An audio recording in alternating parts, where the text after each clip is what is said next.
It's very good. No, it is. It's very delicious. I'm just very happy. I think this is my favorite tuna salad ever.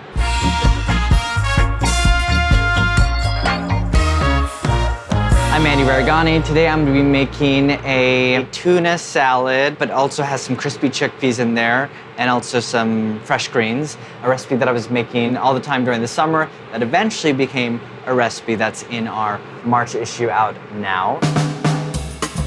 So first off, we're going to crisp some chickpeas. 1 can of chickpeas, a little bit of a rinse, get that starchy, salty liquid out. I want to have control over the salt. Okay, we'll let that drain. Next, we're gonna add 3 tablespoons extra virgin olive oil. Let that heat up so it slides nicely. I'm gonna add the chickpeas.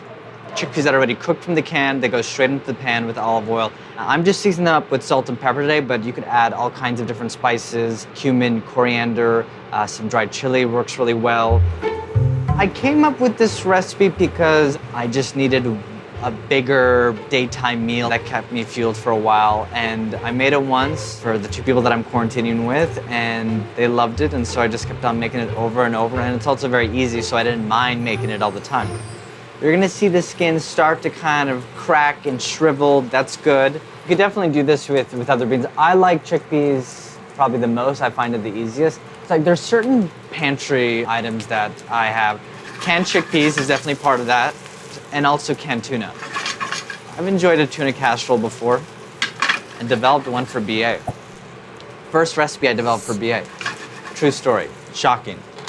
I'm gonna just season these up with some black pepper. I like a lot of black pepper, one of my favorite spices. See how much they've darkened and they've shriveled up and they've become crisp?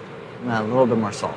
They should be golden brown. I could take them a little bit longer than a few minutes, but this is looks good to me. I sometimes add a little bit of garlic at the end, but today we're keeping it fairly simple. Okay, so our chickpeas are cooling. I'm gonna take a shallot. This is a little bit too big, so I don't need all of this. I'm gonna go a little bit smaller. This is a good shallot. You know how I know? Because the papery skin really adheres to the flesh. It doesn't wanna come off. This is technically 1 shallot. It was 1 shallot, and now it's 2 shallots. Some people would say that it's 1 shallot. I am not one of those people. I'm just gonna do a fine dice, a brunoise, as the French would say. You don't have to. You could leave it in rings. You could do it however you want. Even for the Andy look, I did the zoom in and everything. No, you know why? You know why? Because I don't have my knife with me. A little rusty. Just like my father says, if you don't use it, you lose it. So I'm gonna add the shallots to a large mixing bowl. Even this is probably a little bit heavier than I would usually go, but it's fine. It won't leave your breath too bad. I'm gonna add 1 tablespoon red wine vinegar. You could use white wine vinegar or rice vinegar. Any of those vinegars work. I'll let that soften for a bit with a bit of salt. I don't always add mayonnaise, but I do think you need it here. It just gives the tuna salad a little bit of a creamy factor. The dressing isn't going to be super thick, and Dijon mustard. Dijon mustard is going to add a little bit of heat and tang. Definitely has some good acidity. A little bit more salt. Again, lots of pepper, like a lot of pepper in this. And then I'm going to just mix this up. It's going to have texture because of the shallots and the pepper, but it is kind of a loose, creamy dressing. That already tastes really good. Still a bit of bite from the mustard and the shallots. Good acidity. I would put this, it's almost like a mustardy cold au poivre sauce. I would put this on steak, or actually this would be really good for a shrimp cocktail. I'm taking 1 tuna, water pack. If you want oil pack, that's fine. Just go for good quality tuna. So I'm going to just pop that open. I'm gonna drain this. I want to get as much moisture out. See? You see how long I'm draining? And then I'm gonna dump it over here. You could use a fork. Totally okay with that. I'm gonna actually take my whisk, I tend to do this, and just smash up the tuna. Whatever tuna you get, there's enough kind of luscious, tangy, fatty dressing that's going to kind of bring life to that canned tuna. Canned tuna is just, to me, even when it's really good quality, like very dry, and I'm like crave a glass of water right after. So with this, I just ensure that the tuna is nicely dressed, not overly dressed though. I don't want it oozing any kind of the dressing, which is like a pet peeve of mine. It should just kind of hold together. It depends. Some people like it a little bit more coarse. Some people want it to really mash it up into like paste-like. I am not that type. This probably needs a little bit of salt too. It's so good. You don't even need to do anything else to this. You really don't. I'm going to add my crispy chickpeas.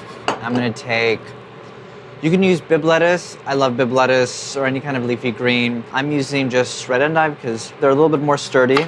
You could leave them just like this, like little cups. Or today, if you're like me, you just wanna change it up. I'm gonna go at a slight diagonal, just pop them out like this. Let's change up the slice today, or like, why don't we wear another sweatpants? Like, you know what I mean. I'm going to add some parsley. I actually just like simplicity of the grassiness you get from parsley. You could add tarragon. You can add another tender herb that you like, but I think parsley and tarragon work best. It's like a fistful of greenery, like a garden in your mouth. Next, I think is what makes this dish extra special, pickled chilies.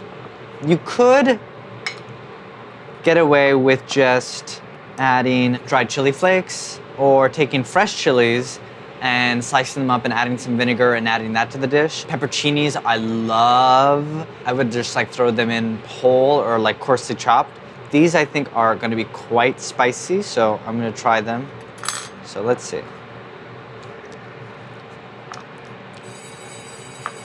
They're spicy. They're very spicy. I'm gonna add 3 chilies. Next, I'm gonna add a little bit of zest. It adds brightness, it adds some acidity, a floral note. Very, very nice. A little bit of salt, because the greens need salt. Everything else has been salted. I'm gonna add my remaining 2 tablespoons of oil, the juice of half a lemon. The tuna is dressed, but you want some lemon juice for the chickpeas and the greens. Typically, I would use my hands, but because of the tuna, it's a little messy. Am I organized, Ben? I think I'm clean. Remember, every time I'm back-to-back chef. Oh, but that's, oh, no.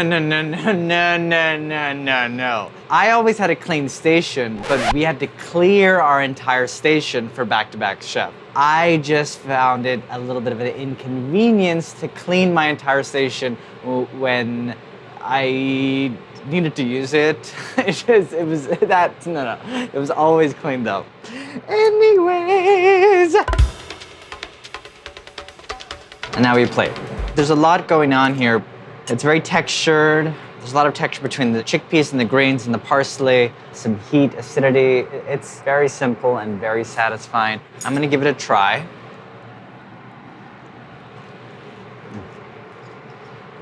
It's very good. No, it is, it's very delicious. I'm just very happy. And it's not because it's really my first meal of the day.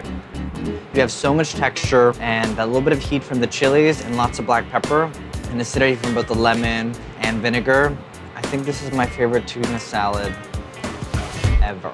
I knew this was a special thing when I made it for someone that I care about and became their favorite. You guys should make it. Let me know if you have questions, and you can find the recipe out in the March issue now. What are you listening to these days, Andy, when you cook?